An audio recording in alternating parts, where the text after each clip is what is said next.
Hello friends, welcome to our YouTube channel. आज हम बात करेंगे हाइबरनेट फ्रेमवर्क के बारे में। हाइबरनेट फ्रेमवर्क को अपन डेफिनेशन से समझते हैं। तो hibernate framework is an open source object rational mapping ORM tool for a Java programming language. ये एक क्या है, open source object rational mapping tool है जावा प्रोग्रामिंग लैंग्वेज के लिए। ये क्या करता है, it provide a framework to map an object oriented domain model to a relational database. ये क्या प्रोवाइड करता है, हमें फैसिलिटी प्रोवाइड करता है जिससे हम क्या कर सकते हैं, हमारे जावा के ऑब्जेक्ट को रेशनल डेटाबेस के साथ में मैप कर सकते हैं, है ना। This means that Hibernate can automatically translate Java object into SQL queries and vice वर्सा।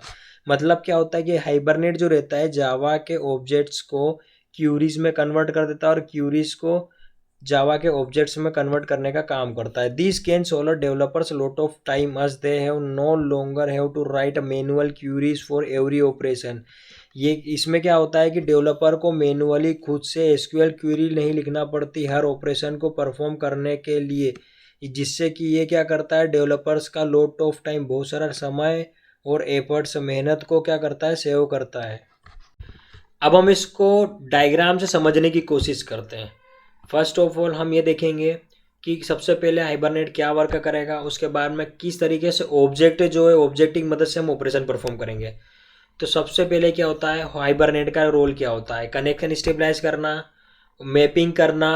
और ये क्या करता है, प्री डिफाइंड फंक्शन क्या करता है, हमें प्रोवाइड करता है जिसमें हम हमारा ऑब्जेक्ट पास करके हम इसको दे देते हैं और फिर क्या करता है, वो उससे रिलेटेड क्यूरी को जनरेट करके डेटाबेस को देता है और डेटाबेस क्या करता है, ऑपरेशन परफॉर्म करता है।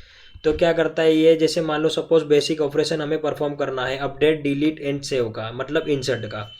तो ये क्या करेगा, हमें 3 मेथड प्रोवाइड करेगा, मगर हमें क्या करना है, अभी सेव करना है, इंसर्ट करना है डेटाबेस में क्या डेटा को, तो हम क्या करेंगे, सेव मेथड का यूज़ करेंगे। ये क्या करेगी, एक ऑब्जेक्ट को लेगी, लेने के बाद में ये कहाँ जाएगी, रिक्वेस्ट हाइबरनेट पास जाएगी, हाइबरनेट कन्वर्ट कर देगा डेटाबेस से रिलेटेड क्यूरी में और फिर क्या करेगा, उस क्यूरी को सेंड कर देगा, क्यूरी ऑपरेशन परफॉर्म कर लेगी।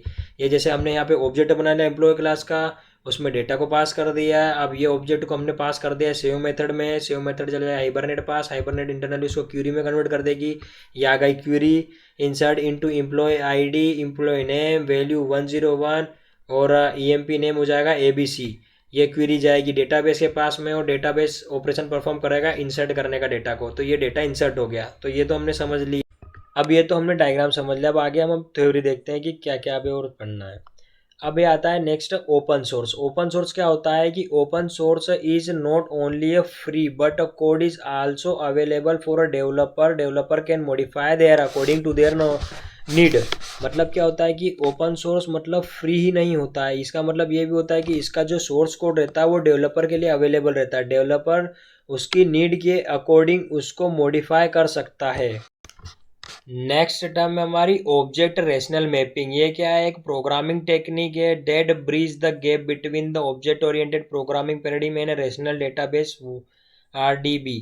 ये क्या करती है, एक ब्रिज की तरह काम करती है, गैप भरने की कोशिश करते हैं किसके बीच में, एक ऑब्जेक्ट जावा के ऑब्जेक्ट और किसके, रेशनल डेटाबेस के बीच में एज अ ब्रिज काम करता है ना। क्योंकि जावा लैंग्वेज एक सेपरेट लैंग्वेज है और डेटाबेस की सेपरेट लैंग्वेज है जिसको बोलते हैं SQL, स्ट्रक्चर क्वेरी लैंग्वेज। ये दोनों ही एक दूसरे से इंडिपेंडेंट है। इन दोनों में कम्युनिकेशन कराने के लिए क्या होता है कि हाइबरनेट क्या करता है, एक मीडिएटर की तरह वर्क करता है या ब्रिज की तरह वर्क करता है। It enable a developer to work with data in object oriented way. ये क्या करता है, डेवलपर को क्या करता है, एक वे प्रोवाइड करता है जिससे कि वो क्या कर सकते हैं, ऑब्जेक्ट ओरिएंटेड वे की मदद से क्या कर सकते हैं, डेटाबेस से इंटरेक्ट कर सकते हैं। While underlying data is stored and manage in the rational data.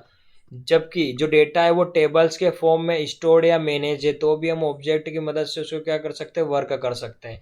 Next है रेशनल डेटाबेस। रेशनल डेटाबेस क्या होता है, ऐसा डेटाबेस जो कि डेटा को स्टोर करता है in the form of tables के। अब नेक्स्ट हम फीचर्स के बारे में पढ़ेंगे। तो Hibernate is a popular choice for ORM। It is a powerful flexible and easy to use. Hibernate क्या है, ORM के लिए एक पॉपुलर चॉइस है क्योंकि ये पावरफुल है, flexible and easy to use है। ये सपोर्ट करता है वाइड रेंज ऑफ फीचर्स को, जिसमें क्या होता है, फर्स्ट फीचर क्या है, automatic mapping of object to table. Hibernate क्या करता है, create automatically create a table in the database on the Java class in your application. ये क्या करता है, हाइबरनेट ऑटोमेटिकली मैप कर देता है जावा को ऑब्जेक्ट को डेटाबेस की टेबल के साथ में। और ये सेकंड इसकी क्या है feature, lazy loading. Lazy loading मतलब क्या होता है, Hibernate can load object from a database when they are needed rather than the loading all the object at once. This can improve the performance of your application. मतलब क्या होता है कि ये क्या करता है कि जिस चीज़ की हमें ज़रूरत है उसी क्लास का, जिस क्लास की ज़रूरत है उसी क्लास के ऑब्जेक्ट को लोड करता है, ना कि सारे क्लास के ऑब्जेक्ट को पहले से ही लोड करके रख लेता है, भले ही हम कि ऑपरेशन उस क्लास पे परफॉर्म या कर रहे हो या नहीं कर रहे हो, या फिर उस टेबल पे परफॉर्म कर रहे हो नहीं कर रहे हो। जिससे क्या होता है कि ये एक टाइम पे एक ही जिसकी ज़रूरत होती है उसी के क्लास के ऑब्जेक्ट को क्या करता है, ये लोड करता है, जिससे क्या होता है परफॉर्मेंस इंप्रूव होती है। डर्टी चेकिंग ये तीसरा फीचर है। डर्टी चेकिंग मतलब क्या होता है, Hibernate can keep a track of which object have been changed and only generate SQL update for those object. मतलब क्या होता है, हाइबरनेट उस ऑब्जेक्ट का ट्रैक रखता है जो कि चेंज हुआ है और उसी के ऊपर एसक्यूएल क्यूरी चलाता है अपडेट की, ना कि सभी के ऊपर यदि वो चेंज हुए हो या ना हुए हो। जिससे क्या होता है कि परफॉर्मेंस इंक्रीज होती है। केचिंग मतलब क्या होता है कि Hibernate can cache object in a memory to improve the performance. Hibernate क्या करता है कि एक कैश मेमोरी होती है जिसमें क्या करता है ऑब्जेक्ट को स्टोर करके रख लेता है। तो जैसे ही हम पहली बार किसी वेबसाइट पर विजिट करते हैं तो क्या होता है कि थोड़ा टाइम लगता है लोडिंग में, मगर जब हम बार बार उस पर लोड होते हैं तो क्या होता है कि वो हमारे ऑब्जेक्ट को कैश नाम की मेमोरी में स्टोर कर लेता है। जिससे क्या होता है कि हमें बार बार ऑथेंटिकेशन करने की ज़रूरत नहीं पड़ती और इतना टाइम नहीं लगता लोडिंग में। फिफ्थ फीचर है query with Hibernate query language. मतलब क्या होता है, Hibernate HQL is a powerful query language that is similar to SQL। SQL क्या होती है, एक हाइबरनेट की क्यूरी लैंग्वेज है जो कि सिमिलर होती है SQL के, पर क्या होती है more object oriented and easier to use होती है ना। Hibernate is a powerful tool that make your Java development more efficient and productive if you are developing a Java application that need to interact with rational database. This is highly recommended using the Hibernate. मतलब क्या है, hibernate एक powerful tool है जो क्या करता है जावा के डेवलपमेंट को इफिशिएंट और प्रोडक्टिव बनाता है। यदि हमें जावा एप्लीकेशन को बनाना है बिना रेशनल डेटाबेस से इंटरेक्ट करे तो हम क्या करेंगे, हाइबरनेट का यूज़ करेंगे।